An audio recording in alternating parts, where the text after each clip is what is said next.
astounding. Time is fleeting. Madness Madness takes its toll. But listen Mostly Not for very much longer. longer. I've got to keep control. Oh. Doing the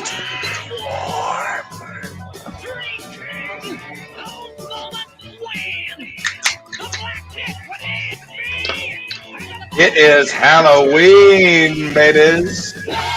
Do the time.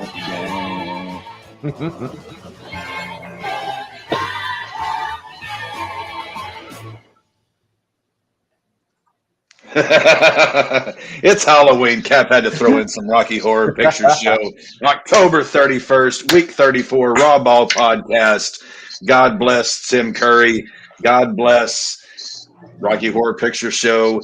And may I dare say, God bless the Denver Broncos and city curse the Denver Broncos, because now for the next 2 weeks, we have to deal with the most insufferable son of a bitch on the planet.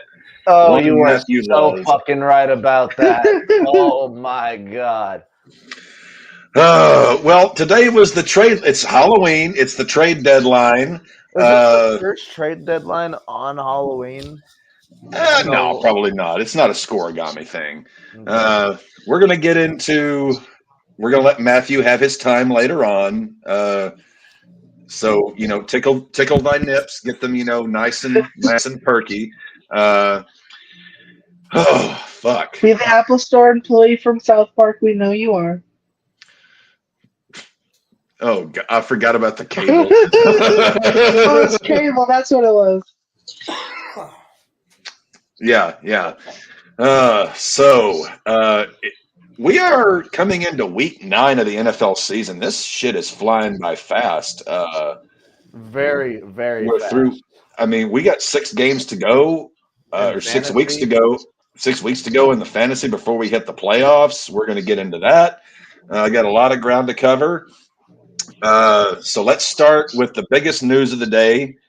The Washington Commies have traded Chase Young to the San Francisco 49ers for a 3rd-round pick. Cap anticipated such a move and made a trade today to get the San Francisco 49ers defense off of Davey to bolster my team, which is now one of 3 6-2 squads in our league, because I took a look today. Literally, I've been taking a look at playoff schedules for defenses. And when I got wind of that, I was like, oh shit.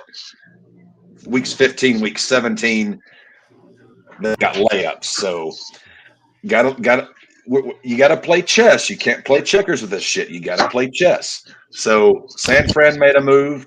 Cap made a move. All parties are happy. But yes, Chase Young was traded for a 3rd-round pick to San Francisco. Are the Commies just smoking something that none of us are even aware of, to trade Chase Young for a goddamn 3rd-round pick? A 3rd-round pick, like 3rd. I was expecting at least a 2nd-round pick for Chase. At least a 2nd and something, but just a trip for a former 1st-round pick. And wasn't Chase Young a 1st-round draft pick? Yeah, he was a number 1 overall, I think. Yeah, and at least top 5. I think it was maybe 3. I think he was top 5. I think it was maybe a 3rd round or a 1st round 3rd pick.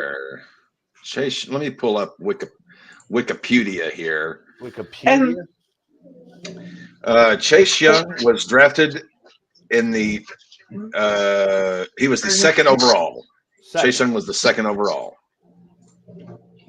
So, we now have Joey Bosa on one side, Chase Young on the other side. Quarterbacks playing San Francisco. Pack some clean undies. Not to mention getting Randy Gregory from Denver for pennies. Well, everybody gets everything from Denver for pennies. That's just But nobody, in the words of Brandon Perna, nobody can beat Denver more than 16 times in a row. And the NFL trade deadline's done, right? Yeah, it ended at 3 And o'clock Central we Time. did not see a single Judy, Patrick Simmons, You have no idea how happy I am. or that not we didn't Simmons, get rid of- Sertain. No, dude, Simmons was also on I the block. think What that is his name? when Patrick Simmons? Justin Simmons. Justin Simmons, Patrick Sertain, and Jerry Judy. I think that win may have somehow bolstered Denver to say, okay, we're 3-5. We just beat the Chiefs. This year ain't over yet. Maybe if we Oh, the season's over. I was trying I was in the middle of something. I was trying to do something for you, and then you just pulled out your cock and whizzed all over it. But that's okay. Season's over. You're 3-5 going into your bye week. Week 9, you're off, so you've got literally the second half of the season. You still have all of your weapons. 3-5 is not. It's not good, but you're not necessarily out of it yet. Dude, I'll shit myself if we fucking make it to the playoffs. Fucking goes 12-5. The Bills got a cornerback from the Packers, Douglas. The Vikings traded for the Vikings traded for Josh Dobbs, but they still are planning to start their rookie Jalen Hall this Sunday against Atlanta, which is pretty interesting, I have to admit. Rodgers has offered Achilles rehab advice to Kirk Cousins. I'm going to go ahead and pop this story up in the thing just because this is too damn entertaining. Rodgers is like, hey, buddy, just listen to Dolphins fuck, and you'll have it here. So, please tell me he said this on McAfee or something. I did not see McAfee. I have a lot of respect for him and just got to talk to him. Hopefully, encourage him a little bit. Rodgers said during his weekly Pat McAfee, it sucks. It definitely sucks. He was playing really, really well. So I'm disappointed for him with that injury, but passed on all the information I could and let him know what's been working for me. We all know Aaron Rodgers is somehow doing some kind of voodoo magic practice to get back into the game because the Jets, as we'll go through, Jets are not looking too fucking bad given all the circumstances. This team is still alive. I swear to fucking God. There's no way. I just want to my double quarter pounder. I mean, this team that basically we thought was, like in the emergency room, the doctor, declaring time of death 4 plays into the season. They have surprised to a decent degree, and they are on bye week this week. They play the Chargers on Monday Night Football, which in the words of Granny Clump, I ain't no easy win. The Chargers aren't easy. They're not an easy team to beat. No, I was saying about the Jets. They're telling the Chargers they ain't no easy win. I mean, either way you look at that. The Chargers are the only ones giving up there. Oh, Matthew, I love those sunglasses. Where'd you get those? I think I bought these ones. I rarely see you wear shades. I kind of like those. I have to wear them everywhere I go. Well, yeah, because you live in Colorado, you get snow blindness. It's so bright out here. Let's see. Get back to NFL news. Bears trade for Commanders defensive. So the Commies have basically bailed on the season. They traded Sweat and Young. So the Commies, they're saying fuck it. Yeah, We're this was a fire sale day for the Commanders, but they did not get really shit out of it. Kenny Pickett supposedly playing for sure tomorrow night against the Titans after suffering a rib injury on Sunday. Jags bolster their O-line, trading for Vikings Ezra Cleveland. Okay. Which, I mean, the Vikings, I know the first thought here is, okay, well, Cousins is out. Vikings are fucked. Let's look at that division for a minute. Bears, no. Packers, no. Lions, we thought but then they got their ass handed to them by the Ravens, and then they beat up on the piss ass Raiders. So Lions were still. We think they're pretty good, Oh, but the Lions use the Raiders to pick their momentum back up. The Lions will be fine. Another cup of McDouble and just do 2 McDoubles. Vikings started out 0-3. They're at 4-4. So, and as much as Kirk Cousins leading the NFL in touchdown passes,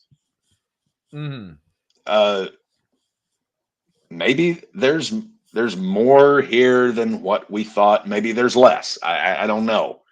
But they go to Atlanta this week. Atlanta's not much to write home about. Let's take a look at the Vikings schedule the rest of the year. They're 4-4 right now. And we have to look at this with Josh Dobbs going forward potentially. Okay, so they're 4-4. Let's take a look at their schedule the rest of the year. They are at Atlanta this week. Let me share my excuse me while I whip this out. Oh. So they're at Atlanta versus New Orleans, at Denver on Sunday Night Football. That's going to be such a weird game. Versus Bears on Monday Night Football, at the Raiders, at Cincinnati, versus Detroit, versus Green Bay, at Detroit. I'm counting. Hold on. The NFL thought it was a good idea to put Russell Wilson versus Kirk Cousins on primetime Sunday Night Football. Yes. Lovely. And now, because of that, we have to be subjected to Russell Wilson versus Joshua Dobbs on Sunday Night Primetime Football. So they have 1, 2, 3, 4, 5, 6, 7, 8, 9 games left. If everything works properly, looking at the schedule, I'm thinking 6-3, 5-4. Looking at this schedule, if everything works out appropriately, which would give them 9 wins. If everything works out, if the cosmic tumblers align, they could. I'm seeing 9. I'm seeing them getting to 9 wins at the end of the year, which would put them in wild card. Put them in wild card. So we can, So the Vikings, they're not screwed yet. They could very well be in a few weeks, because if they shit the bed against Atlanta, shit the bed against New Orleans, shit the bed against Denver, shit the bed against Chicago, you can just fuck it. Yeah, I was about to say if they drop 2 of their next 4 games, I think it's over for Minnesota. Yeah. But yeah, it was a fairly quiet trade deadline. There were quite a few little moves. There was one big move, but nothing necessarily of substance. No. I knew that Derrick Henry was just a fable tale. But I knew that was all glitz and glamour. I knew that was never going to happen.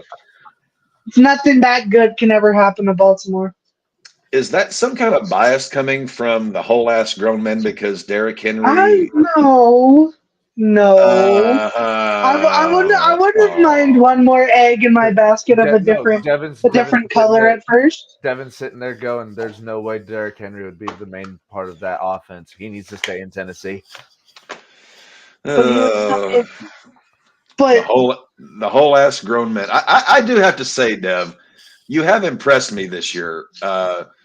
We'll get to the fantasy league here in a bit, because I posted. Usually about this time of the year in football is when I start to post, keeping up with the playoff race. Keeping up with the Kardashians. Yeah, more or less. Well, no.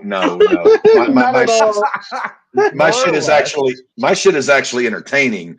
Maybe the drama John puts out could be. Oh, trust me, folks. If we shared our league chat with everyone, Nashville Football Club, you want to talk drama. Anywho. No es bueno. Yeah. Anyway, God damn it, you guys made me lose my train of thought. But no, you normally keep up with the. We'll get to the fantasy league. For those apart who listen to the show who are family and friends, and we'll see. Take a look at everything. Cap spent a lot of time this morning kind of dissecting things with 6 games to go, saying to everyone, okay, here's where you are, what have you. It was NFL Week 8. Week 7 was the twilight zone. We kind of all agreed on that. Like, Week 7 was what the fuck is going on and why are we having to be a part of this? Week 8, things went a little bit more according to plan, minus what happened in Denver, Colorado, that we'll talk about in a little. Maddie's just tickling those nips, getting himself all worked up. But yeah, let's take a look at what was Week 8 in the NFL. Just for giggles and shits and see where we are here. So we've got this last Thursday. It was Bills and Buccaneers. The Bills,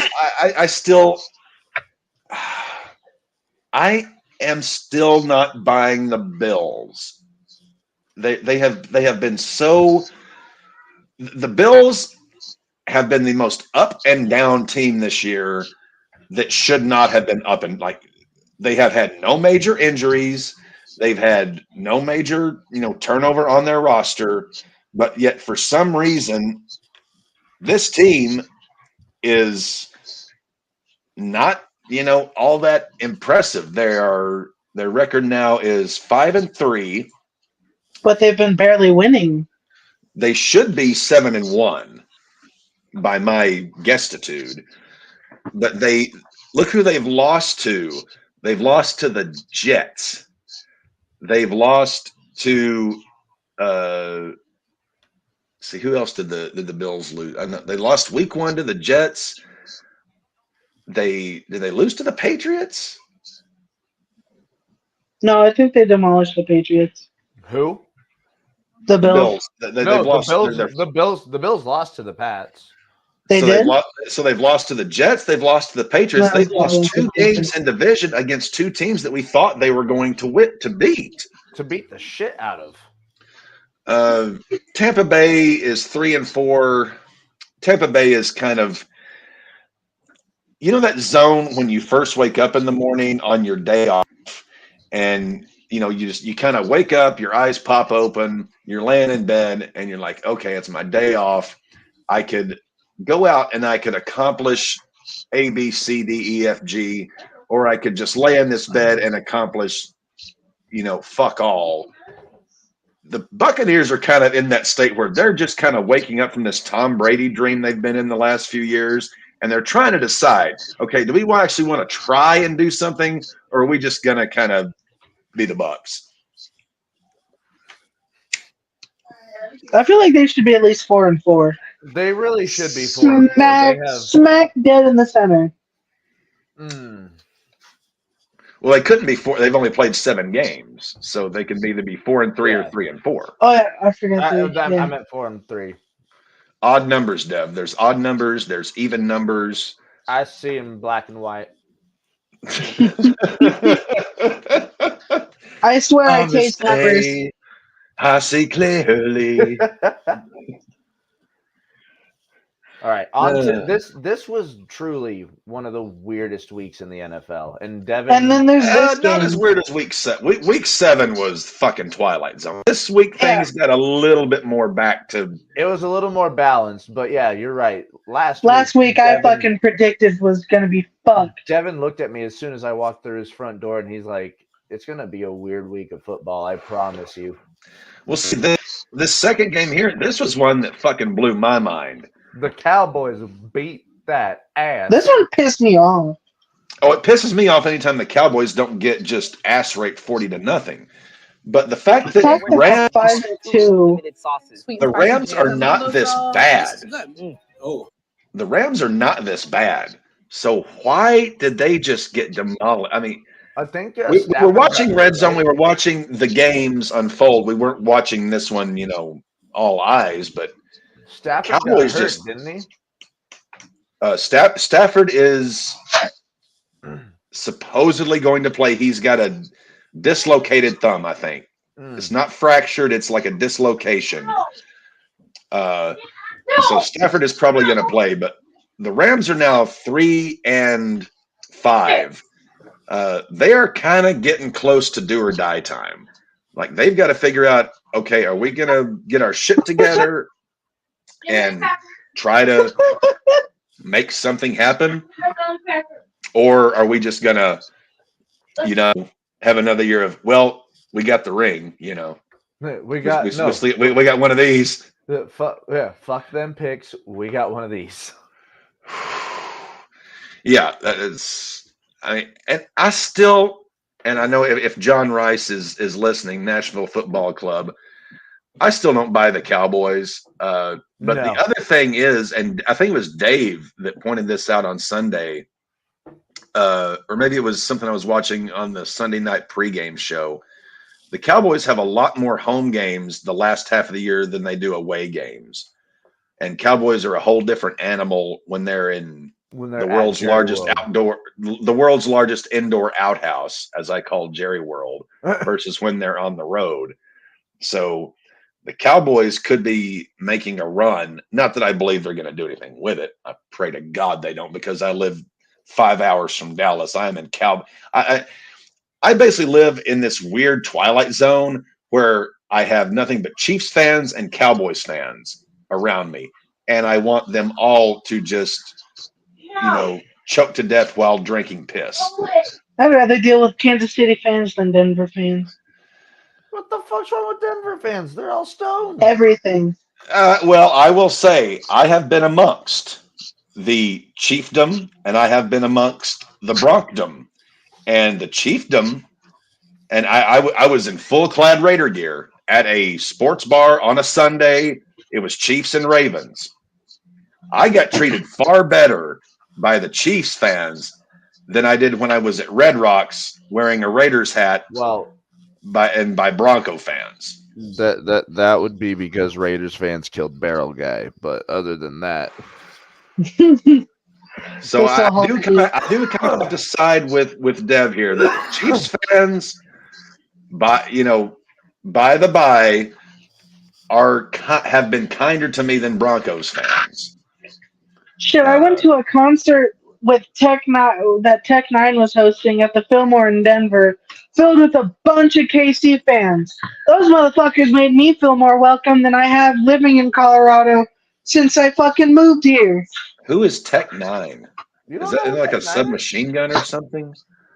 That hurts my heart. He's a rapper. You have to understand, I'm a fan of music, not horse shit bullshit that most of the young kids listen to these days. He's not young at all, and he's been around since. I know. Dev, I'm feeding you shit here. I know who he is. He's been around a while. I'm not a fan of rap and hip hop for the most part. I knew that, but my heart sunk when someone that I look up to, especially with his knowledge of music, did not know who Tech Nine was. I know I'm not into hip hop party dance. That's fine. That's not my thing. But I know who the gentleman is. Okay, my heart sunk. Jesus Christ, Deb, come on. You're breaking my balls here, Jeff. You're breaking my balls here, Cat. Vikings 24-10 over the Packers. Never have the Vikings gotten so drunk after a win out of sadness. Kirk Cousins tore that Achilles. There were all kind of rumors this week on Twitter. Is it going to be Jameis? Is it going to be Captain Fat Fuck? Turns out it's Josh Dobbs. Yeah, the quarterback that the Cardinals was like, no, he's not going to play next week. It's going to be Tune or it's going to be Kyler. And everyone's like, what does Dobbs do? He's still on IR. He can come back next week. They still have Nick Mullins, who can come back next week. They're starting the rookie Hall this week. Tune. It's something Tune Hall, Tune, Tooney Hall, whatever. But Arizona's looking very interesting after trading Dobbs. I'm not bailing on the Vikings because they've had such an amazing comeback after their horrible start, which I have to think has to be more than just Cousins. Cousins is a big piece. He was leading the NFL in touchdown passes. So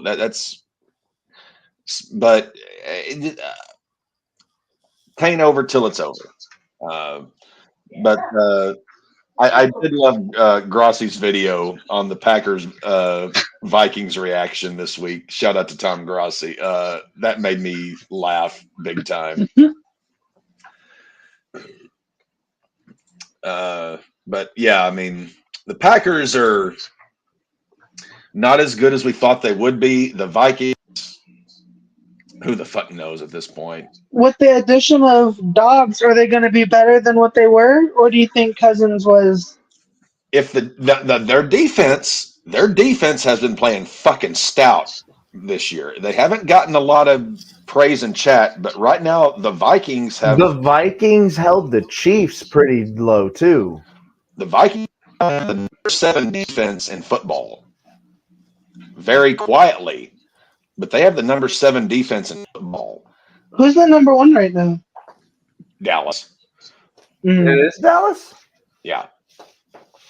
But I'm thinking if the defense is not an illusion and they get back to more of a run-centric, ball control type thing, maybe that will be good for them because they're not just going to be slinging it all the time. That's and what I was being going in shootouts, play a little bit more, up here than, down here. That's what I was going to mention is now that they got Josh Dobbs at quarterback, the Vikings are going to be a lot more mobile than they have been in years past.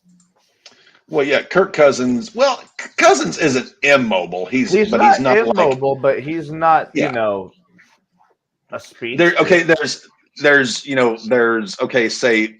Michael Vick, Lamar Jackson mobile. There's Tom Brady immobile, and then there's quarterbacks like Alex Smith, Kirk Cousins. They can move. It's just better if they don't. So next on the Sunday slate, this was kind of a head scratcher. Titans beat the Falcons 28-23. Motherfucking Mayo Man Levis. 4 touchdowns. He has the same amount of touchdowns Tannehill has had all season. No, I think he's double. Is it possible? No, I think Tannehill has had 4 passing touchdowns this entire season. I'm grabbing my Pope Francis bobblehead right here, and now I'm going to Padre Fide Spiritu Sancto.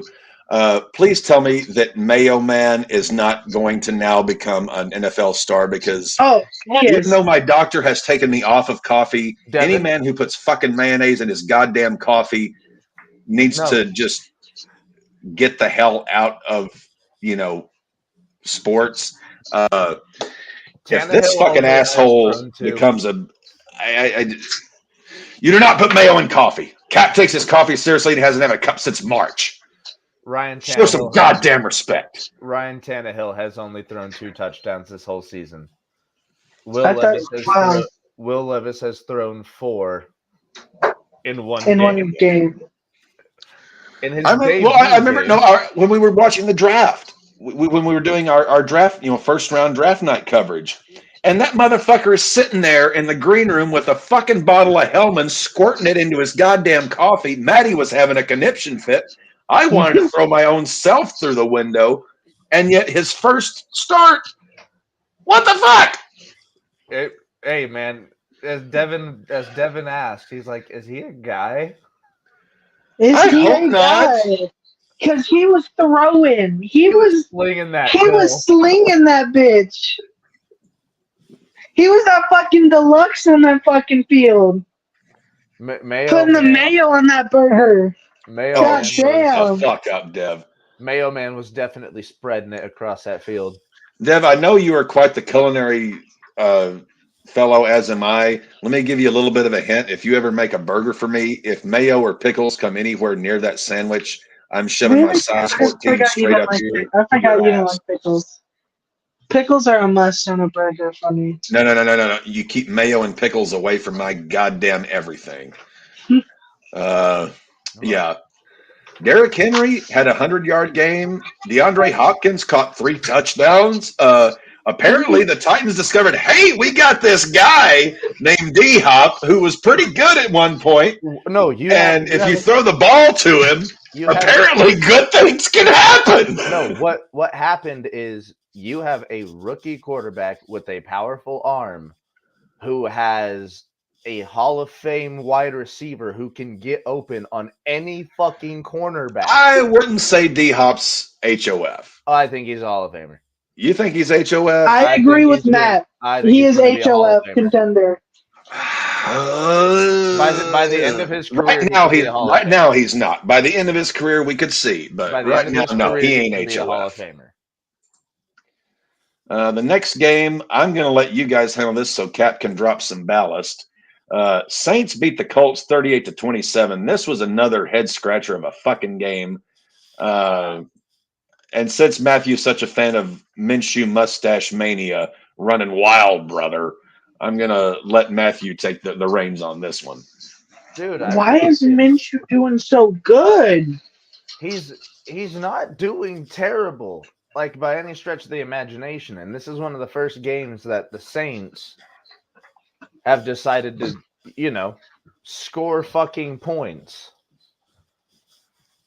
I have no idea what to make of this game at all. I think it was a fluke game, but I'm just glad that the Saints won because this is a team that had a lot of potential going into the season and has not shown any bit of that. They've been very, very interesting. And both teams up and downs with quarterbacks getting hurt and not. And especially the Colts being Anthony Richardson going down the way that he did, going out with the season-ending surgery, and rocking, like actually putting up a lot of points over the last couple of weeks with Gardner Minshew at the quarterback. He's a good backup. He really is. Gardner Minshew's proven that he should be on a team. He should be on a team. And I give Minshew shit because I have this thing with mustaches. There are essentially two human beings on the planet allowed to rock mustaches. One of them is Tom Selleck. The other is Burt Reynolds, deceased. What about Sam Elliott? Okay, so yeah, Sam Elliott can rock a stash. Okay, there's three. Kind of a limited crowd. Oh, Dave has joined. What about Freddie Mercury? He's deceased. And he rocked a mustache. Yeah, but I wasn't a fan of the mustache. Not the look. I wasn't a fan of that look of Freddie Mercury in that era. The work was phenomenal. But I can't. To rock a stash, you've got to. Oh, Dave brings up a good point. Wilford Brimley. Dr. Phil and Steve Harvey. I'm Wilford Brimley, and I have diabetes. Devin brought up two good ones, Dr. Phil and Steve Harvey. Both of them immaculate. Okay, number one, fuck Dr. Phil. Number two, Steve Harvey is kind of funny. I'm kind of. I don't have anything for or against Harvey. Imagine his face without that mustache. It would not look right. Steve Harvey, I'm neither fish nor foul. Dr. Phil, fuck him. My mother was such a huge Dr. Phil fan. She had like 2 or 3 of his goddamn books, and she was always watching that fucking turd. Did you ever read his books? I read about half of the first one that he put out, and I will never burn a book in my life because it's a fascist. But if I had to make a list of books that should have never been published, I would probably put anything Dr. Phil has written into that list. But, whatever. I ain't about to burn books. I'm just saying. Dr. Phil sucks. Dave just joined us. Dave. Good time to hop in. The Patriots dropped a deuce to the Dolphins. No huck for you. I know. Hey, I made a deal with Davey. Dev, you got to learn how to negotiate. You got to. No, I just didn't know what I was going to negotiate with. There's an art to negotiation. Devin is a bullheaded tank. Yes. There is no negotiating. I would recommend 2 books. One of them is called Art of the Deal by Donald Trump. I'm just kidding. I'm just kidding. I'm just kidding. I'm just kidding. Already read kidding. it. Come on. No, 2 books I will recommend. One is The Art of War by Sun Tzu, and the other is How to Win Friends and Influence People. Both books are phenomenal when it comes to understanding how to negotiate shit your way. So, Art of War by Sun Tzu, and then How to Win Friends by Dale Carnegie. 2 books that every young man should read. David, I believe Dev was going to negotiate with a player called RAWBall. Well, see, here's the thing. There's nothing wrong with lowballing someone. The thing is, you have to know, is the person you're making the transaction with a moron, or are they intelligent? You can lowball an idiot. You can't lowball someone who knows what they're doing. Hey, Matty Sip is here. I don't have to wear a Speedo. See, that was why I was so disappointed in the outcome of that game Sunday, and it was for Josh's sake, because okay, I've been in hotels, I've seen Matty in his undies, I know what's there. Josh hasn't seen that, and Josh hasn't gotten to see Matty's goodies, and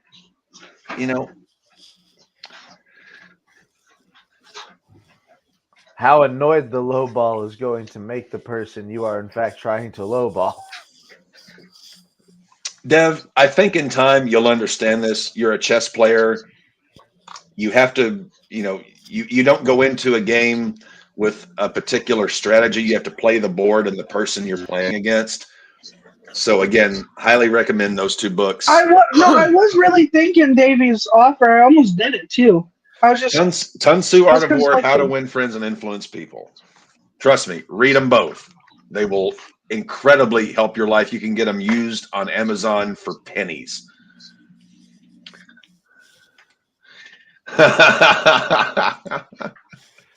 Yeah, I just popped up on open mic night on Jeff Meacham's channel on Saturday. So the thing he kept telling you to do. Yeah, I didn't know he was away that week, so I'll pop up again. Anyway, getting back to Patriots Dolphins, Dave, you're in the chat here. We know who the Dolphins are. The Dolphins are going to light your ass up. Tyreek Hill is on pace to break the single-season record for receiving yards. I think he very well might do that this year. This team, it can fire on all cylinders. And they're getting Jalen Ramsey back, so their defense is going to be improving. So this team is a legit contender. But the Patriots, they are 2 and what's their record right now? 2-6. And they beat the Bills. Uncle Bill, no pun intended, just signed a contract extension a week ago. What are the Patriots the rest of this year? I mean, are they Rebuild. trying? Are they not trying? Well, they don't act like they're rebuilding. No, they act didn't, like they they're didn't still try to make any trades this. No, I'm saying that's what they not need even to a do. whimper, not even a whisper of any trades.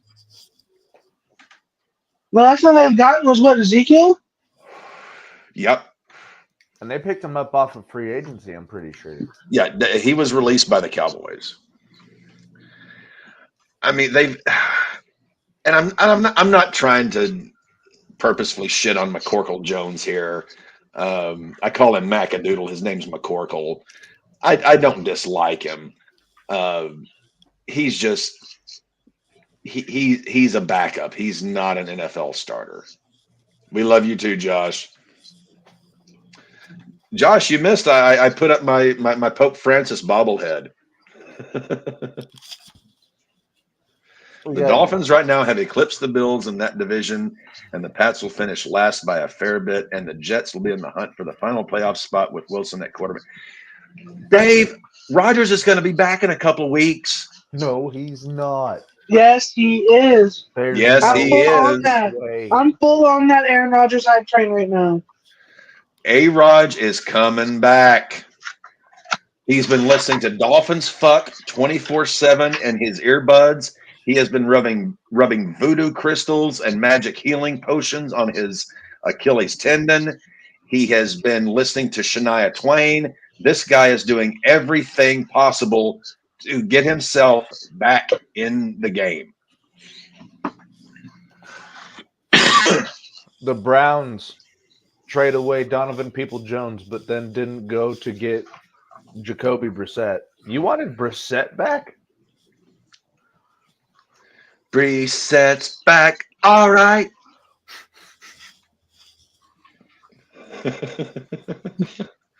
And crickets. And I've got a Tootsie Roll in my mouth.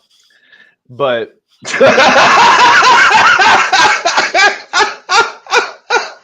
why the fuck did everybody look at me like that?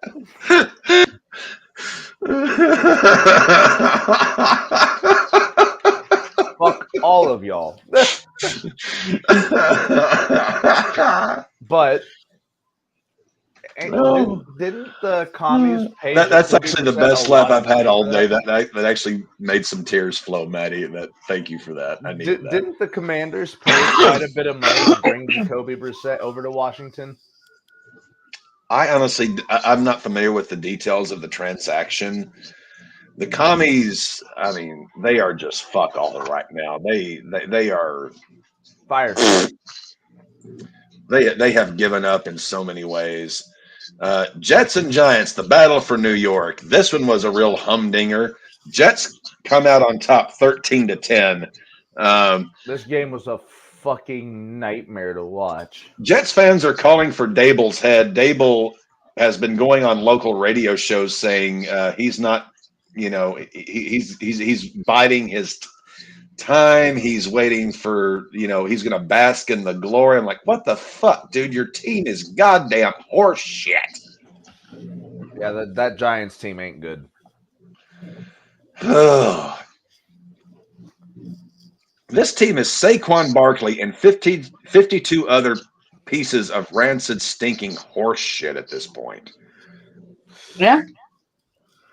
I mean, Darren Waller's there. He got hurt Sunday. Shit, that's right. Yeah, no, I got nothing else. I don't know who else. No one else did for this game, thank God. And that game actually went to overtime. Take a look at that. That game went to overtime.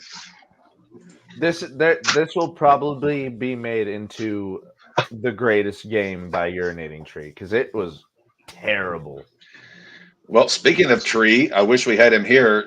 Jags beat the Steelers 20-10. Jags are 6-2, and Jags ain't looking too damn bad on either side of the ball. This team is they are quietly pretty good. To me, they are kind of like the AFC's, like them and the Seahawks. To me, they are just a scrappy bunch that seems to know how to come out on top this year.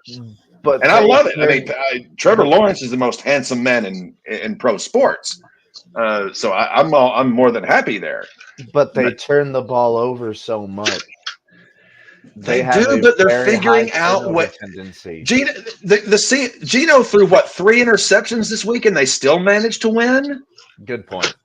Yeah, they are finding ways to win in spite of themselves. Which, when you're a team, basically, if you throw out Trevor's rookie year, which was dog shit, he's in his second year of under a coach who can add 1 + 1 together and come out with 2.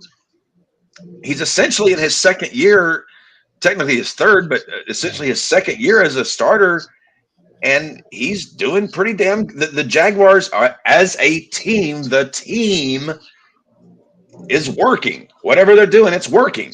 Granted, the division sucks, but they're winning. And in the NFL, that's the name of the game. Win fucking games. Now, as you said, the Jaguars, they are winning in spite of themselves. The Steelers are losing. I've won in spite of myself for 36 years. Trust me, I know how to do this. The Steelers are losing in spite of themselves. They are self-damaging themselves, it seems, by calling these offensive plays. Fire Canada. We hope you fuck yourself. Yeah. No. God, Kenny Pickett, as we read today in the news at the start, says he's going to play tomorrow night against the Titans. The Steelers are 4-3. They're playing the Mayo Man.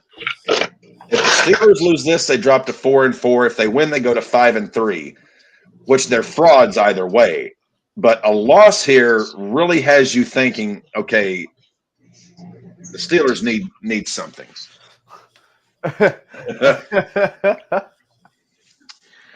I will say this. I own the Steelers defense in our fantasy league, and I am not starting them on 3 days rest. No fucking way on God's green earth. Ain't happening. No. David says they're going to shut out the Titans. Dave says a lot of things. How often does Davey have you saying he's not wrong, though, Cap? Trust me, I've fallen into this trap before. About 3 years ago in a fantasy football league, I started what was supposed to be a really good defense on 3 days rest on a Thursday night, and I lost that week because of it and wound up missing the playoffs. Ain't happening. No way. Ain't doing it. As George Bush would say, a la Dana Carvey, ain't gonna happen. Yeah. Steelers still got shit to work out. Jags are making it up as they go, but they're being successful at it. Eagles and Commies, this game should not have been 38-31. The Commanders have the Eagles number, man. Well, no, because the Eagles won this game. They did, but the Commanders won the last game. Howell threw 4 tutties, and they still couldn't beat the brotherly shove. The Eagles were just that much better this week. I mean, they had to be. They played last week's Eagles. They would have won. Eagles last week, they were in one of the primetime. I think the Eagles played the Cowboys, maybe? And they only played the Cowboys this week. I think they played them this week. I think last week they played them and scored very lightly. 20 points. It was Eagles Dolphins, wasn't it? On Sunday night a week ago. Was it? I think it was Eagles Dolphins. Yeah, it was Eagles Dolphins on a Monday, I believe. Maybe I'm thinking of a couple other weeks prior. But Eagles should not. I mean, Eagles should have scored 38 points, but they shouldn't have given up 31. The Philadelphia Dogs of Bull, as Maddie likes to call them. The Phila Georgia Bull Eagles. The Phila Georgia Bull Eagles. Yeah, let's get it right here. Who's on first? What's on second? I don't know. Who's on third? Any of y'all can guess that joke and tell me who came up with it? 50 gold stars. Our grandma and grandpa on our mother's side actually have that as a poster in their room. Oh, it's one of the greatest bits in comedy history. Yeah. Didn't it come out in like 1927 or 47 or something like that? Oh no, that was in the 50s. Okay. Who's on first? What's on second? I don't know. Who's on third? Yeah. It's a great piece of comedy. Comedic history.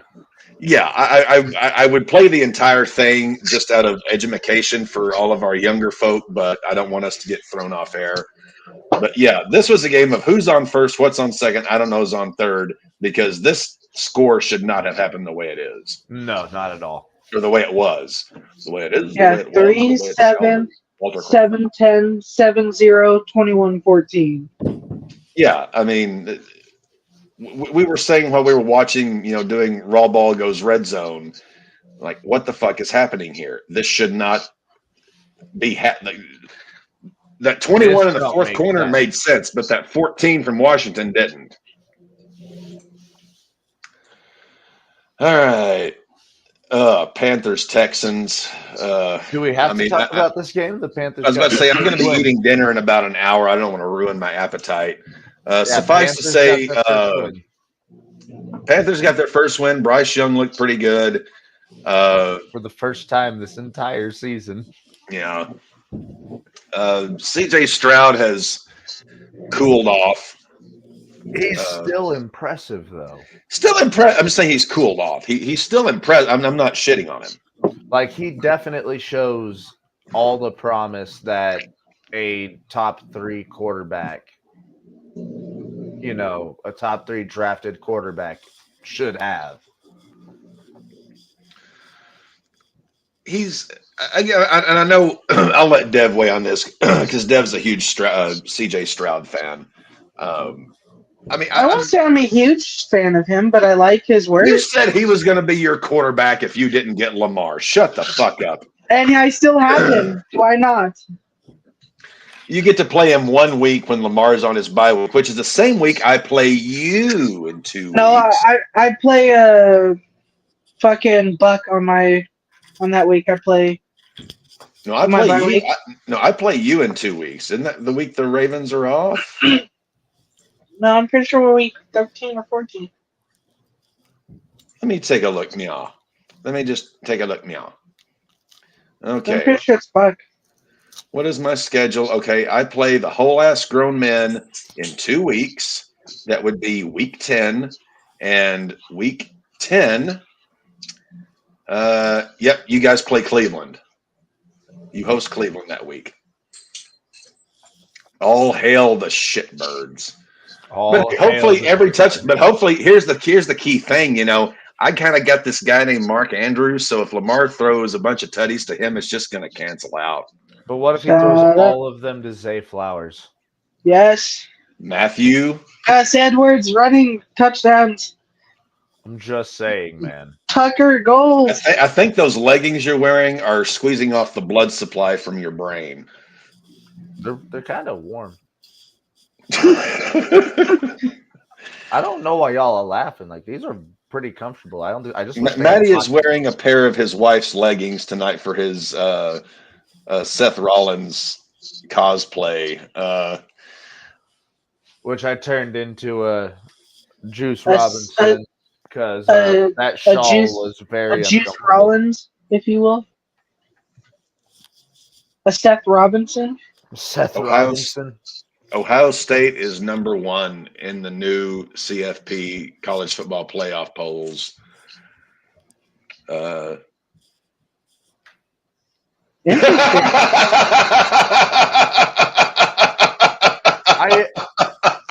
am standing. Maybe on something? Chair? Oh, boy.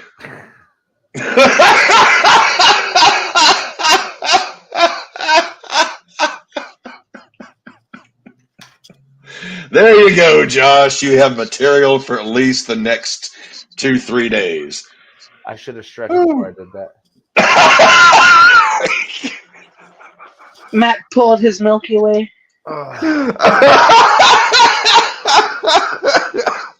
Was that a 3-finger roll or a 3 musketeer? What were we doing here? Stretch a hammy. Oh, Christ. Damn it. The simp always somehow manages to take us off track here. God almighty. I mean, that game's... Oh, speaking of the simp, the Seahawks. It's not the usual rat birds, but... It's the shit birds from out west. The Shithawks beat the Browns. The fighting Jim Leahy's, the Shithawks. The fighting Jim Leahy's. Seahawks again. They are the Jags of the NFC. This is a scrappy fucking team. They're 5-2. They're number 1 in the division. This is without a doubt the grittiest team in the NFL, maybe next to Detroit. Pete Carroll is he better without Russ? Well, we're seeing that this year, and it's been proving from the last couple of years that he's had with Russ. It wasn't going Seahawks route. a solid running game behind Geno Smith and Kenneth Big Boy Pants, who is on your team, and putting young explosive receivers around him like Smith and Jigba or a DK Metcalf or Tyler Lockett, like that offense is explosive. It can be. Now, Geno was not very Geno. He threw 2 picks, 2 tutties, but 2 picks. But the defense is also a very underrated defense in the league. Well, this week we get Seahawks and Seahawks Ravens this week. Is that what? Who did the Seahawks see this week? Let me pull up my. Yeah, we play. That's birds versus birds. Ravens, Shithawks versus Shitbirds at noon. So yeah, I remember that's going to be a pretty good game. I think, unless Baltimore just does to them what they did to Detroit and just flat out fucking obliterates them in the first quarter and a half. Yeah, I hope we could play like that again. All right, Maddie, you've been waiting for it. The crowd's been waiting for it for an hour. Let's get to it. We all have to deal with it for the next 2 weeks. The Denver Broncos defeat the Kansas City Chiefs 24-9 at Mile High. I am so sickened to my stomach that this even happened, but I have to give it up to Denver. They pulled this one off. Granted, Mahomes was suffering from acute tuberculosis. Travis Kelce did not have Taylor Swift. Andy Reid had gone to get a cheeseburger earlier this week. It was, a veggie burger, so he was not feeling himself. The Chiefs have every excuse in the world to explain why they lost, but unfortunately they did lose. So, Matthew, regrettably, the floor is now yours. 2 teams have beat the Kansas City Chiefs this year. The Detroit Lions, who I have predicted to win the Super Bowl. Dev, have you got the Pepto? And now... I unfortunately don't, but I got Tums. That'll work. And now the Denver Broncos. 8 years. 8 years. 16 games straight that we had lost. I think it was 2,963 days. It was 2015 was the last time we beat them. Now, guys, I do have a list of things that have come out since the Broncos last beat the Kansas City Chiefs. Oh, boy. Disney Plus, Fortnite, Game of Thrones Season 6, the song Hello by Adele, the iPhones 5 through current generation, Star Wars, the entire sequel trilogy, Stranger Things, TikTok, Tom Holland as Spider-Man, and White Claw hard seltzers. That's just a small list of things that have come out since that fateful day in 2015. And in the words of Brandon Perna, nobody beats the Broncos 17 times in a row.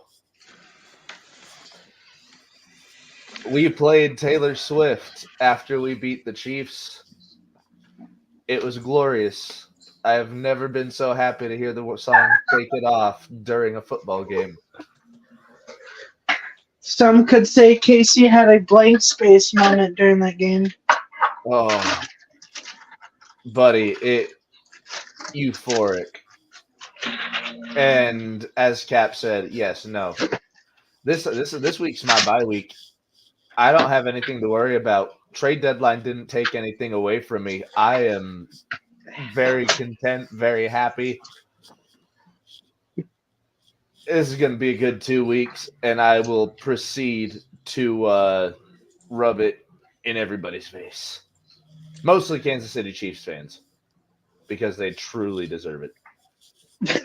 You know, Matthew, I can only think of one other speech that might potentially top that one.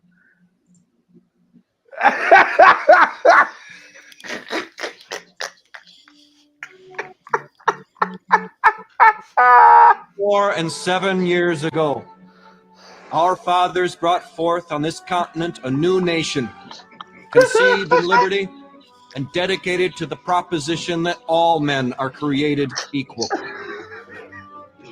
Now we are engaged in a great civil war, testing whether that nation, or any nation so conceived and so dedicated, can long endure. We are met on a great battlefield of that war. We have come to dedicate a portion of that field as a final resting place for those who here gave their lives that that nation might live. It is altogether fitting and proper that we should do this. But in a larger sense, we cannot dedicate, we cannot consecrate, we cannot hallow this ground.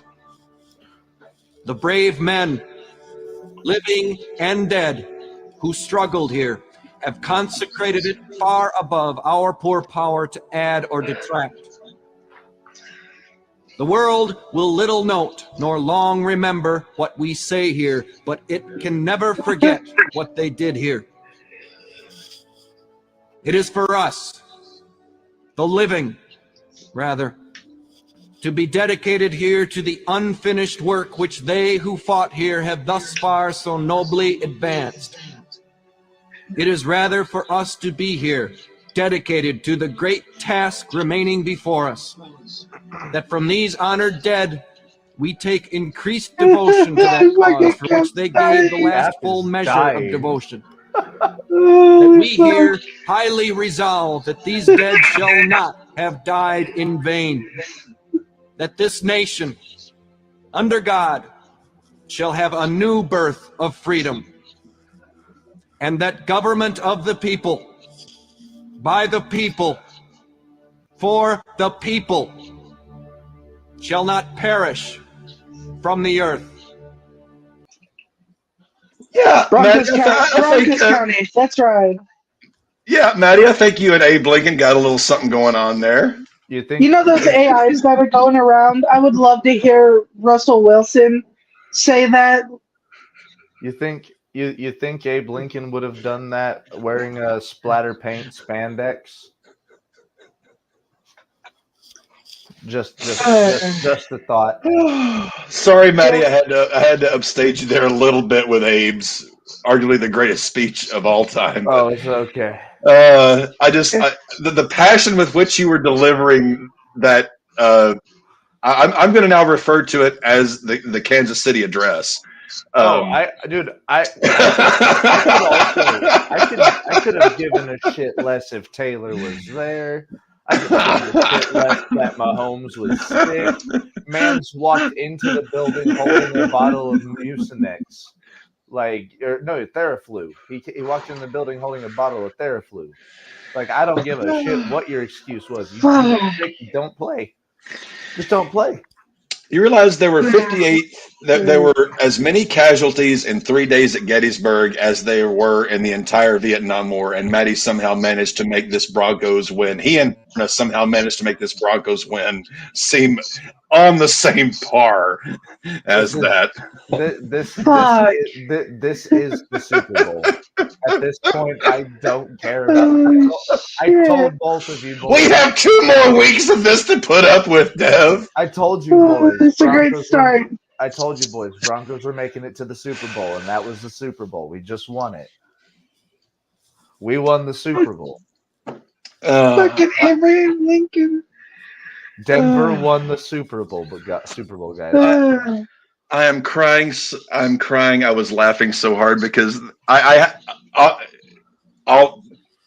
full disclosure, I had not planned that, but once you started that whole speech, I was like, well, how do we follow this up? Well, only with a speech like that. Yes, the Broncos are 3-5. The Chiefs are 6-2. The Broncos cannot be beaten 17 times in a row.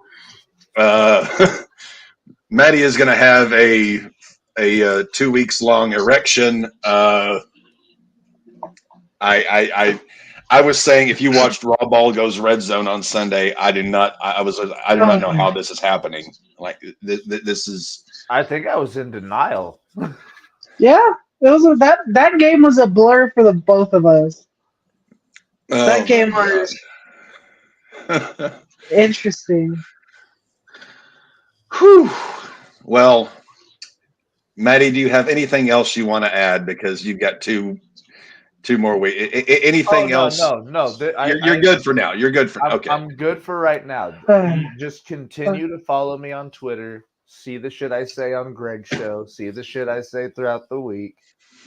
See the shit I say on Sunday while the Chiefs are playing on Sunday. You lost to the Broncos, bitches. And then it'll just happen again next week. Who the fuck do the Broncos play next week or the next time they play? Jesus Christ, what's the schedule here? Can someone please? I had Denver plays the Buffs. Oh no! They play the Bills, and then Minnesota, and then Cleveland. Oh, from your Appomattox to your downfall. The Buffalo ain't been doing. No, I was going to say your Appomattox to your Waterloo. But Buffalo ain't been doing too well, right? Well, Deb, the floor is now yours. The Shitbirds defeat the Redbirds 31-24. I'm going to pull this back up here again. Dev, the Ravens, this defense is getting talked about in ways. What the fuck? And on honesty, my voice and my fucking vape just hit it hard. In all honesty, wasn't Scherzer supposed to be on the mound today, or no? He was on the mound last night. What the fuck is going? I'm pulling up ESPN right here. What, Dave? What in God's name are you talking about? Holy shit! He ain't bullshitting. What happened? We got some breaking news here regarding the World Series. Regarding the World Series. What the fuck is this? Okay.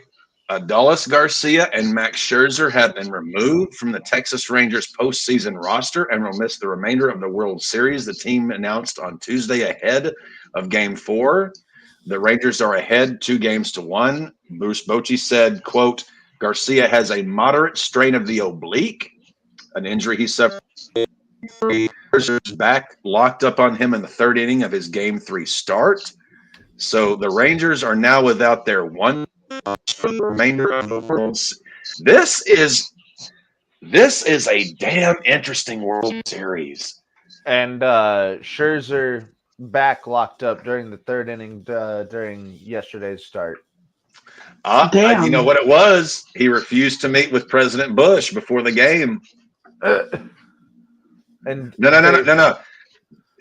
Former President George W. Bush was at the game at Game 3, and he was wanting to meet with Max Scherzer before the game, but he reportedly said he saw Scherzer just kind of hunkered down with his headphones on and didn't bother him. Scherzer reportedly told the media, "I'll meet him next time." There won't be no next time, buddy. No.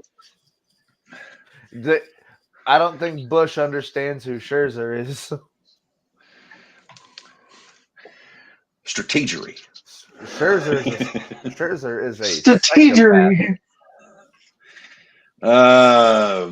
So yeah, that's the Scherzer one. He's more than likely not going to pitch again in the series, regardless. No, if he was not scratched, he would have gone again had it been like a series clinching, like Game 6, Game 7. Yeah, they would have for sure thrown him out there if he was healthy, because he's Mad Max. I mean, I cannot stand Max Scherzer, but he is a fucking freak of nature. He's a phenomenal pitcher. Okay, Dave, thank you for the info there. We would have That was- completely, yeah. We probably wouldn't have seen that. But yeah, D, your Birds beat the Cards. This defense is being talked about as they showed the graphic on Sunday comparing the 2000 Ravens defense, which pitched 5 shutouts, carried that team to a Super Bowl over the Giants, to this year's defense. I ain't about to go that far. Oh, This no way in defense, hell. this Even Devin defense hasn't gone is that looking far. fucking good. Oh yeah, This might be the best defense that I have seen since.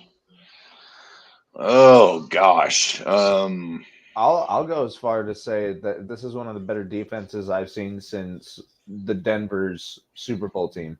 Oh fuck that Orange Crush 2.0 and the Legion of Boom can suck my fucking nuts. Those were not good defenses. Bro, No, they were good. They were not great. They were look good, at but the they weren't stats. great. We've already ran over them. Matthew, here is what it takes to be a great defense. You pitch can't 3, touch 4, 5 receivers. shutouts in a season. You don't allow more than 100 yards to a single rusher all season. That is a great defense. Nobody fucking does shit against you. You want to know why? That's because we can't touch receivers anymore or quarterbacks anymore. I still judge defenses in this era based on what I always judge defenses on. You have one job. They don't score. They don't gain yards. You shut them the fuck down. They were also able to take people's heads off. I don't care what you have to do. The opposing team does not score. That's your job, so go do it. I still hold defenses to that high standard. And the Ravens, so far this year, they gave up. Pretty good. They're doing pretty damn good. They're not all time, but they are, at least this year, the class of the NFL as far as defense goes. Oh, without a doubt, they're the class of this year's NFL. I didn't think the Arizonas were going to be able to put more points than the Lions did on us with how we've been playing. That one was, and then Arizona got rid of Josh Dobbs. I know they haven't been winning. They've had one win. They're 1-7 now, but he's been doing pretty good for them. And I think once they got rid of him, they're going to be even worse. So I would have loved to see Josh Dobbs leave Arizona before they played us and see how that went. Here is my problem with something like this. Look at the line score. Okay, 7-7, 14 to 14-0, 21-0, and then they give up 17 in the fourth. I don't like to see that. Shut the motherfuckers down. They don't score. They don't cross the 50-yard line. They don't get to the red zone. They don't do shit. That is a shutdown defense. And the Baltimore Ravens, while they've been good this year, they're not a shutdown defense. Because if you're allowing 24 points to anybody, you ain't a shutdown defense. True, and I agree. I totally didn't think Arizona was going to get as many points on us as they did. That one was... we won. I knew that was going to happen. It wasn't something I was worried about. I mean, Gus Bus put up 3 tutties. Oh, yeah. Gus Bus was... on fire. Busted. Yeah, he was busted. Busting ass. I'm just surprised your receivers can catch. Shut up. What the fuck is wrong with the 49ers? I'm going to let Dev go at this one first. I have a particular theory on this one. But I'm gonna let let Dev go first, then Maddie, then I'll go. What the fuck is wrong with the goddamn 49ers, who 3 weeks ago we were saying were the class of the NFL, and in the last 3 weeks they have looked like what's in Dev's toilet the morning after he went to El Rancho Enchilada and had 5 margaritas and fajitas. They really have me scratching at my head with how they've been playing. And I think it all around down Scratching to their at your head, reaching for the KO pectate. It's their coaching. Their players. No. It has to be their coaching. Kyle Shanahan is one of the best, if not arguably the best coach in the NFL right now, next to Andy Reid. It's all around then. I'm confused with what the 49ers are doing. Like we've said, we were talking about how they were the class act, that they were like the highest contingency without us being talking about We were saying 3 weeks ago, this team did not have a flaw. Like every single aspect of their game was pinpoint. And now we can see their flaws like we're fucking window shopping. Like, what the fuck's going on? Matthew, your take? Again, they lost one of their key pieces on that offensive front when they lost their blindside tackle. Without that, Purdy has been getting rushed and pressured so much more throughout the last 3 weeks. It's really hard to recover from that, and I have no idea when Williams is supposed to be back for the Niners. And I don't know if another defensive piece is what they needed, because their defense is solid. Well, anyone needed Chase Young. They gave up 31 points. Yeah, I was about to say they gave up 31 points in this game. So that defense ain't solid. It's I don't know, dude. It's a multitude of a lot of things. And like we were saying earlier this season, this was like the projected Super Bowl team for the NFC. Yeah. I always thought the Lions were it, but yeah, it's really hard to dissect with the fucking 49ers. I mentioned it on Sunday. I'll go into a little bit more detail here. The 49ers are a team that are stacked at every single – the defense is phenomenal. They've got offensive weapons. Special teams, they're good. Their one weakness is at quarterback, because Brock Purdy has been exposed in the sense that he can win one way. He hands it off to McCaffrey. He throws screens and dumps to Kittle, Debo, whomever. When Brock Purdy is asked to carry the team, he cannot do it.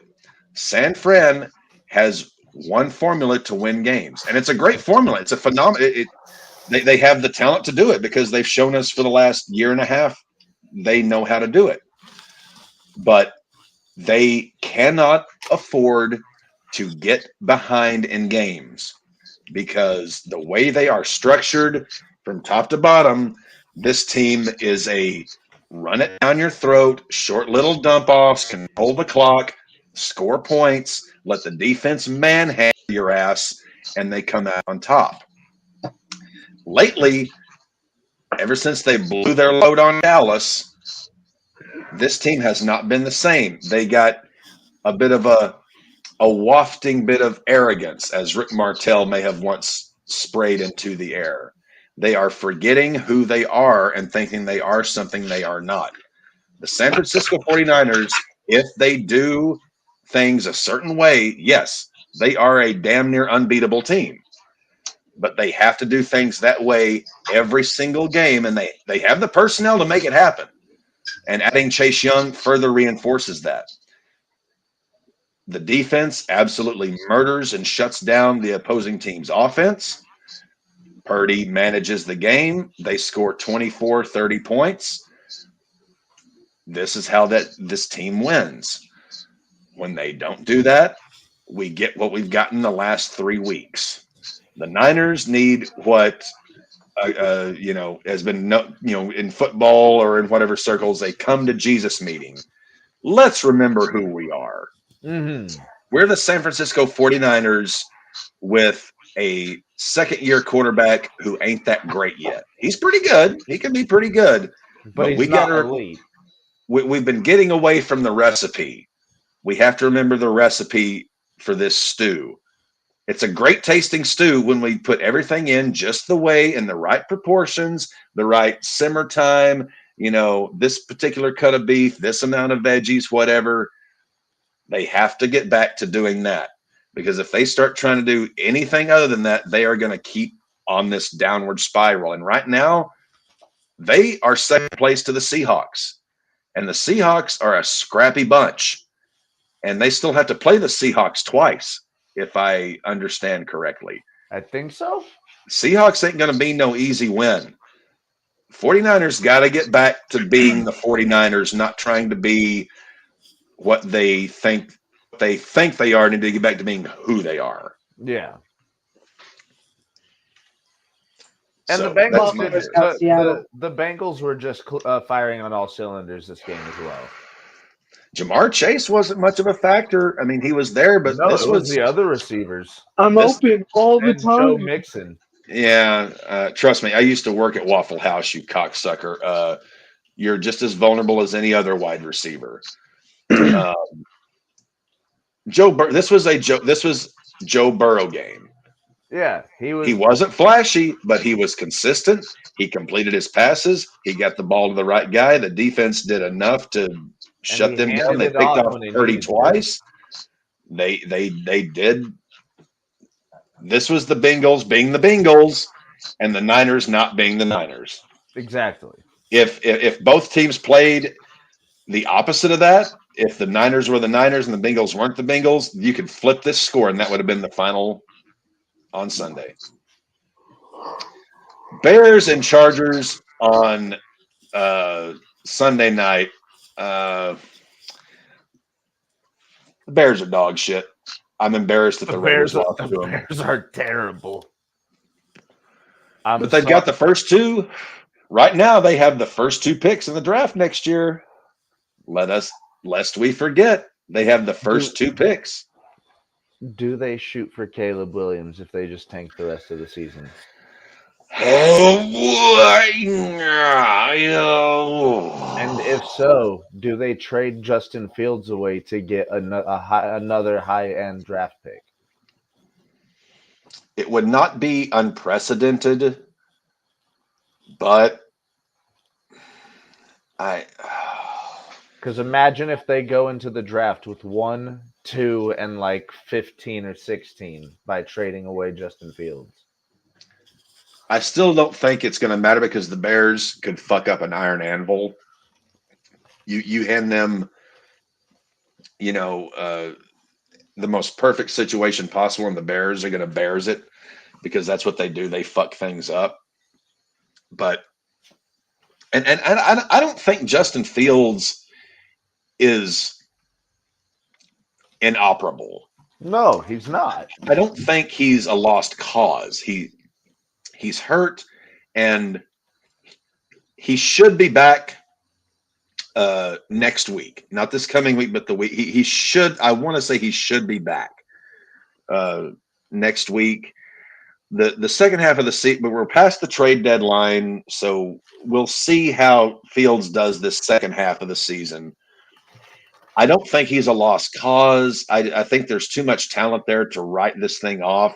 But let's say the second half of the season, the Bears look as bad or worse as they have the first half of the season, then you may start getting, the Bears super fans calling for, hey, let's get rid of this guy and get this other guy, which would be horrible for Caleb Williams.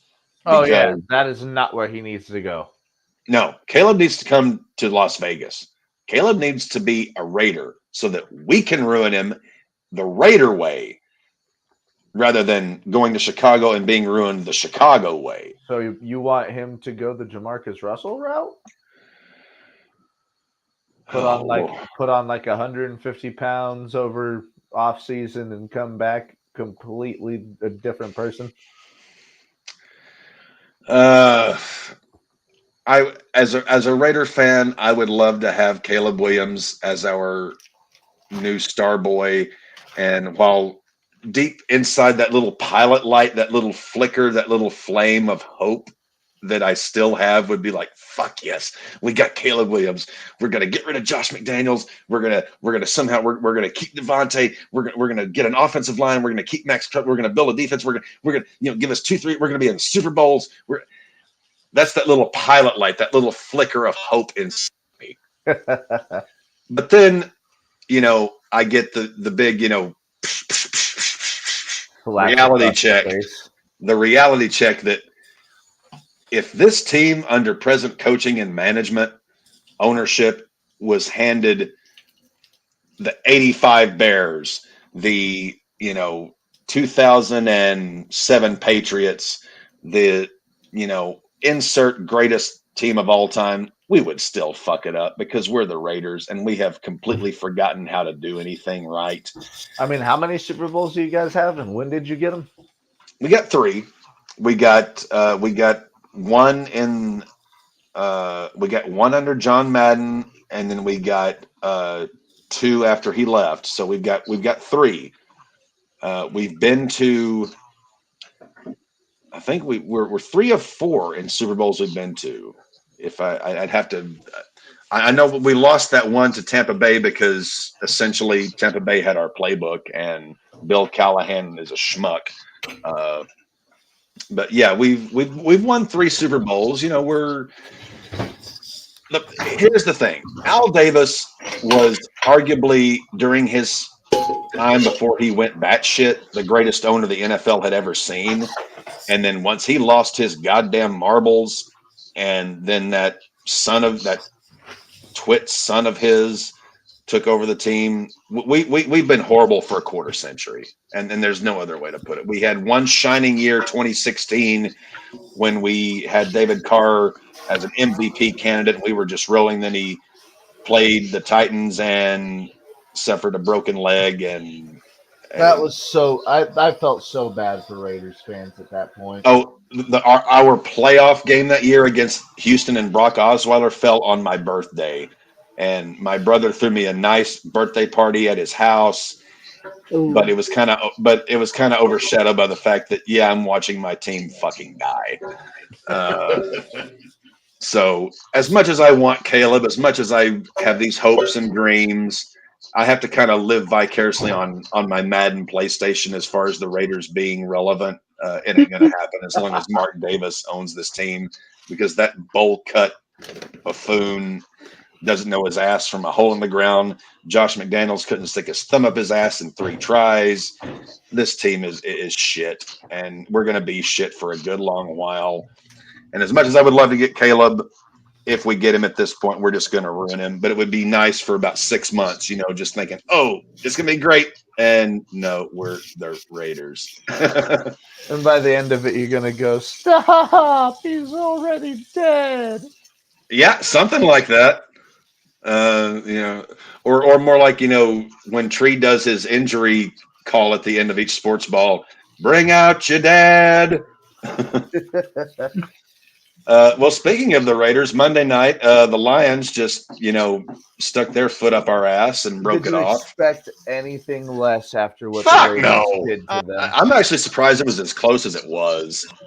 It wasn't that bad. It wasn't a shutout. It wasn't like a almost 70-point. We looked awful. And I mean, you guys have looked bad all season. We beat you guys. Yeah. I mean, kudos. But we beat the Chiefs. We haven't played the Chiefs yet. Well, let me know when you beat them. See, this is the shit, Dev, that we're going to have to put up with. Oh, I know. I've lived with it. 2 teams this season. I'm one of them. I mean, it was nice that Garoppolo, took it on the chin and stepped up and said, hey, this loss was on me, which is all nice. And, that's what you want to see your quarterback, your leader do. But Jimmy G, this loss wasn't on you. This loss happened 2-3 years ago. This loss is on Josh McDaniels. This loss is on Mark Davis. That's who this loss is on. And every single other loss is on. The wins won't be on them. Trust me. Any game we win, we're fucking lucky to do, but every loss is going to be on them. Trust me. Jimmy G, I'm not going to hate you. Adams should have had so many fucking touchdowns, so many fucking receiving yards. Garoppolo almost bombed, I think, 2 or 3. He did not complete a pass to a wide receiver in the first half of the game. Yeah, no, that's who I was going to bring up next, D. And thank you for bringing him up. Was Cap, did you see Devontae Adams on the sideline absolutely dejected during the game? I did, and I honestly was I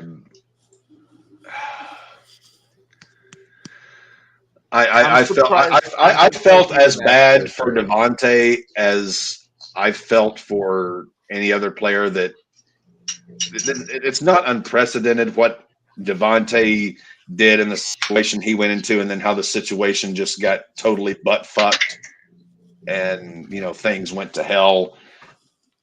I hope Devontae stays with us, and that we get Caleb, and he can be that stud receiver to maybe help bring Caleb along. But if Devontae leaves in the off season, if whatever happened, I want to keep you, Devon. But if you force your way out, I'm not going to be heartbroken. You deserve better. I hope you stay. Help us develop Caleb if we are actually smart enough to finagle our way to get him, and Mark Davis dies in a fiery crash and Josh McDaniels contracts gonorrhea. But I can only hope. Just by chance, if that happened. Hey, I'm from Fort Smith, Arkansas. There are some dirty prostitutes around there. If we can somehow lure him to Fort Smith, Arkansas, I will pay the $20 to the hooker to seduce him, and be like, sister, though, crabs, gonorrhea, everything you've got, throw it at him. Give it all. Give him the goods. Give him everything. Yes, give him the everything. But yeah, that was week 8. Looking ahead to week 9, let's take a look here. We got 27 minutes left. We knew this was going to be one of the heaviest football, like actual football news weeks. Yeah. So we got Thursday night, Titans at Steelers. Steelers are 3-point home favorites. If I were a degenerate gambler, which I am, I hate these fucking Thursday night games. I hate them. I hate them. I hate them. I hate them. I'm taking Stop Mayo Man. Mayo Man. Davey said Steelers. I'm going with Davey. I'm taking Steelers, but I think it's going to be an ugly Steeler win. What the fuck did you guys see Davey say Steelers? No, he said that they were going to shut out the Titans. Oh. Well, he will have the Steelers defense once our trade becomes official at around 1 o'clock tomorrow. So he may be starting the Steelers defense. Getting into Sunday, we have Raiders. I'm going. Well, no. Well, let's start here. We'll start with Berlin here. That's just because I'm a Raider fan. It puts that up first. Dolphins Chiefs play in Berlin at 8:30 a.m. Any interest in this one? Chiefs are what's the line on this one? Chiefs are 2.5-point favorites. Miami. I'm going Miami. Chiefs. I think Chiefs are going to be. There will be 3 teams to have beat the Chiefs, and guess who? What team was one of them? The one that beat the Broncos. I mean, hey, by 70. No, they put 70 up. They put 70 on us. Oh, they only beat you by 50. They beat us by a 50 burger. Neither of those are good things, but regardless, we beat the Chiefs. Raiders and Giants play at 3:25. I have no interest in this game. I just hope the Raiders somehow manage to not lose to the fucking Giants. God damn it! I'm gonna go with Vegas. The vicious Vegas Raiders. Wait, no. Isn't that ridiculously Italian man Tommy DeVito their quarterback this week? The Giants, yeah. Oh no, fuck that. I'm going Tommy DeVito. I can accept losing to the Lions because the Lions are a damn good team. But if we fucking lose to the Giants, Cat may be pulling his hair out on Sunday Live. You're losing to the entire embodiment of Italy. Vikings and Falcons. This is going to be an interesting one. Vikings starting a rookie quarterback, And Falcons starting a rookie quarterback. I think they're starting Taylor Heineke. They're not starting. I don't think they're starting Ritter. This is going to be a shit fest. This game is not going to be pretty. This whole week's games are not pretty. I'm gonna go with Minnesota because Atlanta are 5-point home favorites. I'm interested to see what Josh Dobbs can do in a completely different system.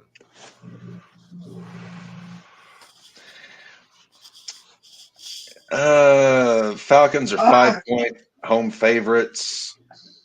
I'm tempted to think in different ways here. If I were gambling on this, I would honestly take Minnesota in the points possibly.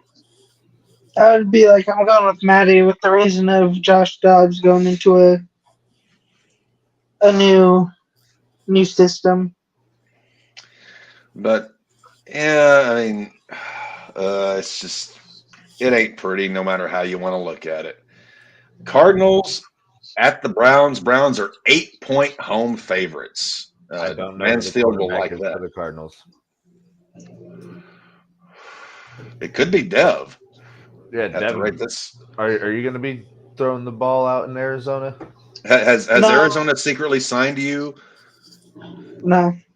Okay. Well, now that we've cleared that up, I don't trust Arizona as far as I can throw them, and their offensive line already isn't that good. Myles Garrett is going to have like 7 sacks this Sunday. 7? Not 7. It probably won't be that high, but he's going. What's the on your betting app? Are you going to take the Myles Garrett sack number? I might. But yeah, no, I'm going Cleveland this game. Dev, are you starting the Browns defense this week? You really should. that was rhetorical, Dev. Because Rams defense ain't doing well. Rams at Packers. Packers are 3-point home favorites, and I have no fucking idea why. Rams are going to want a revenge from the ass kicking the Cowboys gave them, so I'm going Rams. I would be taking Rams all day. Rams +3 against this Packers team. Stafford is supposed to be playing. I do not see this Packers team beating. The Rams seem so much better, and the Packers seem so much worse. Green Bay. Okay. Well, all right. Commanders at Patriots. Patriots are 3.5-point home favorites. Do I we have to watch this? I think yeah, this is a bad week of games. Can we sit out this Sunday? Can we have a RAWBall day off? I think Patriots are going to roll the commies. I think Belichick's going to get win number 301. Maddie, what are you? I went Washington. I think I'm with Maddie on that. Dev, get a hold of Matthew. I think he's taken. I think this Kansas City win has caused him to take leave of his senses. And Alora's leggings are squeezing off the blood flow from his brain. Take hold of your brother. This could get ugly if he just starts laying bets on which crow's going to fly off the fence next on Sunday. It's okay. He's going to do that. Bears at Saints. Saints are 7.5-point home favorites. Another game of what the fuck. Yeah, New Orleans. Going to play out that way, New Orleans. Give the ball to Taysom Hill. I'm taking Saints all the way here. This Bears team is. Blech. Give the ball to Taysom Hill all day. We may see a lot of Taysom here. Seahawks at Ravens, aka Shithawks at Ratbirds. Devin, Dev, are you ready for Baltimore to come back? here is the line. The Ravens are 5.5-point home favorites. If I were a betting man, I am taking Seahawks plus 5.5 all day here because even if they don't, I think the Seahawks cover this line. So, Devin, are you ready for Baltimore to come back down to earth? Seattle's winning this game. Oh, we got 2 for the Shithawks. Enough said. I may have to dress like Jim Leahy for RAWBall goes red zone. Buccaneers at Texans. Texans are 2.5-point favorites. Fuck God, this week's games are awful. Fuck. Tampa Bay, come on, Baker, Barker, you mean, as Dave would call him? as Dave so affectionately calls him. I'm taking the Bucks here. I think the Bucks in this matchup overall are a better team, and that's not to say the Bucks are any good. I just think they're better than Houston. I'm taking the Bucks here. Dev, what are your thoughts? I don't know. I guess I'm going Buccaneers on this one. So is that a round of Buccaneers? The first game we're all in unison on. And we're almost into the 2:00 games. Oh yeah, we are. We're into the 2:00 game or the 3:00 games. Oh yeah. No, we all win for the Raiders. Colts at Panthers. Fuck. Panthers are 2.5-point home favorites. How? No, wait. Yeah, Colts. Yeah, Colts are 2.5-point road favorites. Oh, I wasn't saying that. I'm just saying Colts. Yeah, I was about to say. Yeah, Colts are 2.5-point road favorites. I'm taking Colts here. I'm taking the fighting Minshew's. Minshew's got to get one eventually. Dude, he's been busting his ass for that team. Yeah, and I hate the mustache, but I love the guy. He's got that Mick Foley to him. Like it's like you can't hate him. He just works his ass. He loves playing. Dude, he kills himself just to try to get a touchdown. Yeah. So yeah, I'm going for the fighting here. Cowboys at Eagles. Finally, a game worth watching. Watch the first game of the week. Eagles are 3-point home favorites. So this is arguably the game of the week. I use that in quotation marks. I am taking the Eagles here big time. Yep. I do not trust Dallas. I do not trust Dallas on the road. I think Eagles win this one. Matt, what are you doing? I'm thinking. That's not a good thing. That's not Matthew. Your wallet's not going to like you when you do this. You know this drill. Don't think. Stop it. Stop it. Get some help. My brother, my big brother Justin. He and I have a little saying we throw around to each other once in a while. When the other one of us says something really stupid that was also well thought out, we say, "You know what? You're thinking, and I like that, but stop." I went Philadelphia. Okay. Thank God, wisdom prevails. Barely. Sunday night, Bills at Bungles. Okay, Bungles are 2.5-point home favorites. I don't really know what I think here. These teams have been so this year. I don't know what to think. I want to say Bill, but I could see Cincy winning. I'm going Bungles. Bills win this week and lose next week. I'm going Bengals.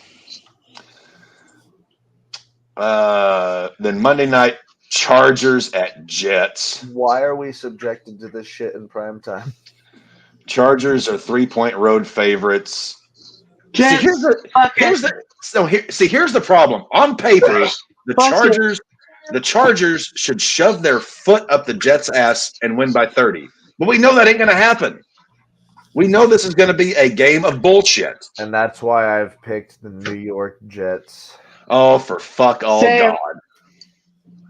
And Aaron Rodgers is going to be throwing practice balls. Yeah. So He we beat promised the it. We shit got out of about me this week. we got a few moments left. Cap did some work today. He did some looking around. Let me see if I can make this a little bit bigger, clearer. How's that looking? Is that better? Yeah. Is that readable? Okay. Yeah, that's readable. All right. So the RAWBall Fantasy Football League, we got 6 games to go before we get to the playoffs. Presently, Caps Raiders are 6-2, ahead of the 6-2 whole ass grown men. And you have it there strictly off points scored. I've scored more points. We have the same record. We haven't played. We play in 2 weeks, but I've scored more points than Dev has. Dev is in second with the same record as Nashville FC because Dev, even though he did beat FC, our thing is points scored. Dev has more points scored than Nashville FC. So we have 3 teams at 6-2. But if the season ended today, this is how the seeding would be. Number 4, our old friend Buck, pet spayed and neutered at 5-3 over Deech, who is also 5-3 because Buck has scored more points. Then the Dallas Doormats, our Robo team at 4-4, coming in 6th. So those right now, if the season, those are the 6 top teams. The wild card race. Matthew, I have to applaud Matthew here. I honestly do. Matthew right now would be the 7th seed with a 4-4 record over Loudon Stroud. He scored more points. Matty has faced the toughest schedule in the league this year. In fact, I will pull up the numbers here. Let me pull up a separate window here. Yeah, I may have beat you, Devin, but Cap absolutely fucking annihilated me. You know what's interesting? The 2 people that beat me are in the wild card race. So this year, Matthew has scored a total of 891 points. Damn. Which means we're 8 weeks in. He is averaging 111.37 points a game. Matthew's opponents have scored 987.7 points on him, which comes out to 123. Matty has had by far the toughest schedule of anyone this year. By, let's see who the next closest person to Matty is. 75 points less. Matty, you are 4-4 and have a wild card spot right now, despite having faced by far the most brutal gauntlet. So keep your chin up, young man. You're still in this bitch. I'm just here having fun. Yeah, but trade deadline's tomorrow at noon. You beat the shit out of me this week, man. Trade deadline's tomorrow at noon. You're 4-4 with the 7 seed. You're not done. Trust me. I literally, you were the first team this year I was projected to lose to. I'm 6-2. I was projected to beat all that. I was projected to lose to you. I apologize for disappointing you. So right now it'd be you and Loudon Stroud getting the final 2 wild card spots. Let me pull this thing up again. Where was I? In the hunt, Grey's Anatomy has a tiebreaker over Deshaun Watts sucks. So that's a pretty. So they are still in the hunt. They're 4-4, but they haven't scored as many points as Rogers Ayahuasca. I don't care if I didn't spell it right. I can't even pronounce it. And Loudon Stroud. And then we have Dave. Actually, I think you spelt it properly.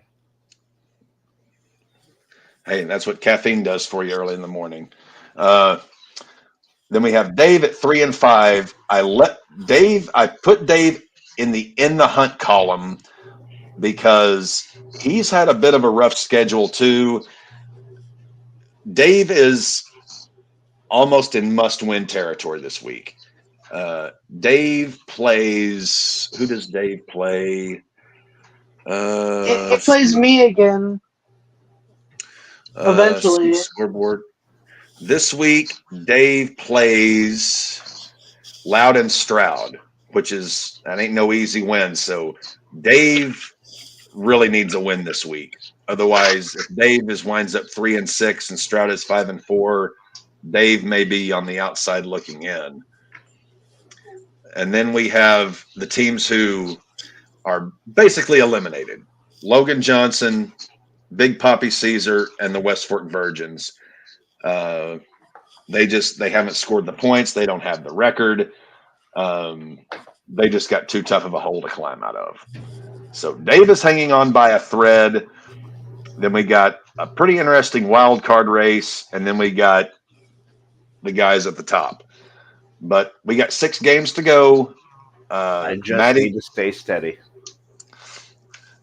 Steady as she goes, steady as she goes. And this is a really rough week for bye weeks for my team. But luckily, everybody that's on bye week is on my bench.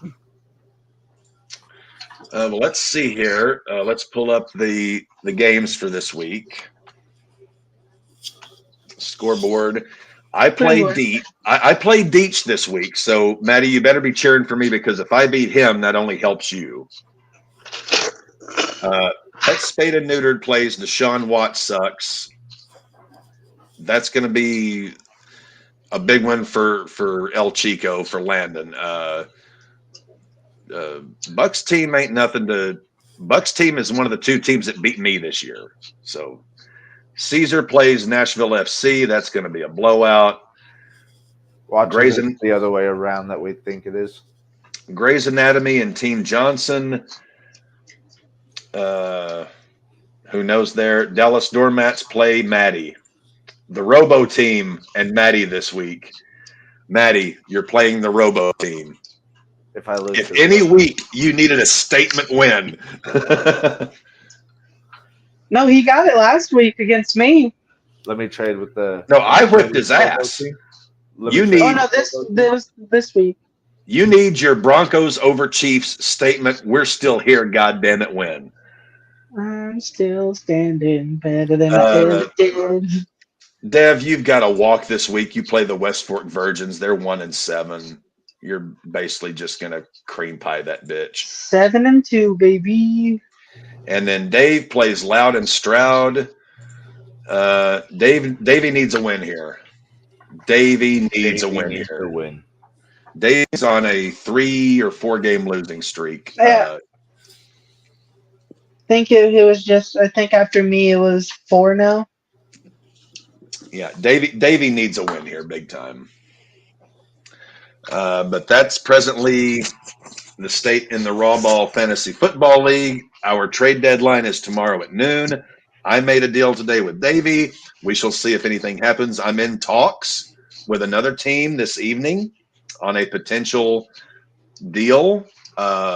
We shall see how that works. Obviously, it's neither of these 2 yahoos. But I am in talks to make one further acquisition, because I am looking at my chances. I'm shoring up for a playoff run, because I know eventually the playoffs are going to run through this young man here. And if I'm going to beat him, I have got to come in like, 2 6 guns on my belt, a shotgun on my back, and another couple of hideaways to beat Dev in a playoff match. I'm going to need to have every fucking piece of ordnance I can get my hands on. You need like a DJ Moore like player to pop off with like 4. What did he have? What did Stroud have with DJ Moore against me? Like 48, 49 points on my ass? Yeah, I'm not sure how much World War II you've studied, but the World War II, the Battle of Kursk between Germany and Russia, which is known as the greatest tank battle of all time, which was an absolute just smash mouth, just, bloody thing. I think when you and I play, it's going to be a revisiting of the Battle of Kursk, or to put it in Civil War terms, probably Antietam, where both teams just beat the shit out of each other for 2 days. And yeah, one team survives, but they didn't really win. Cap, I have a question. Okay. What happens hypothetically if we get a tie in the playoffs? In the playoffs, if there's a tie, it goes to the team who has more points scored over the course of the regular season. Okay. Comes down to how many points you've scored. So you. Press- So I have to win. Well, right now, yes, Cap is the leading point scorer. I have put up a total of 1,023 points.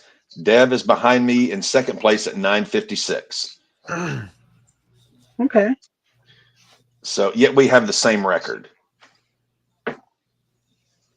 So there's still a lot of ball to be played. A lot of balls to be thrown. A lot of ball, a lot of plunder going on here, ladies and gentlemen.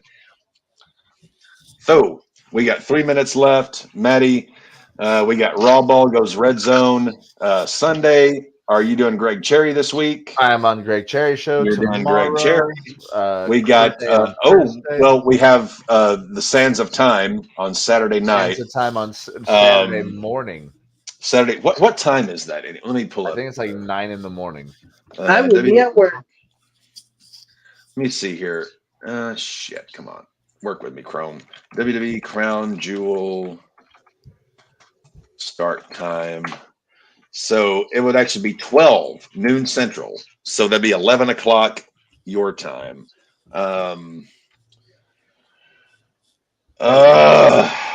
we want?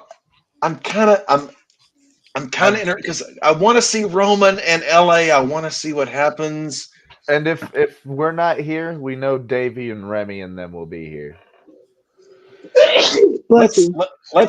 Let's not cancel this one out. I know Dev is going to be working. Let's see if we can get we can get a panel together. See if we can get the RAWBall and the Crew Day like a nice little, A crew ball. A crew ball. Ooh, a crew ball. Yeah, because I'm very interested. Raw Day, crew ball, green jacket, gold jacket. Who gives a shit? Yeah, let's talk with the Crew Day guys. See what kind of a panel we can put together for noon Central Time, 11 a.m. on Saturday. See what we might be able to put together. I'm very curious at a few of these. Obviously we know Nia Jax is going to put on a classic. Cody Rhodes and God, my mind just went blank. Cody Rhodes and Senior Money in the Bank. I think that's going to be a really good match. Damian Priest. I want to see Roman and LA Knight, not because I don't know the outcome, just because I want to see how they get there. So, yeah. Dev, I'm sorry. You'll have to miss another Nia masterpiece. You'll be at work, unfortunately. I'd rather do double when I have to work on Saturday than see that bitch wrestle, so I'm good.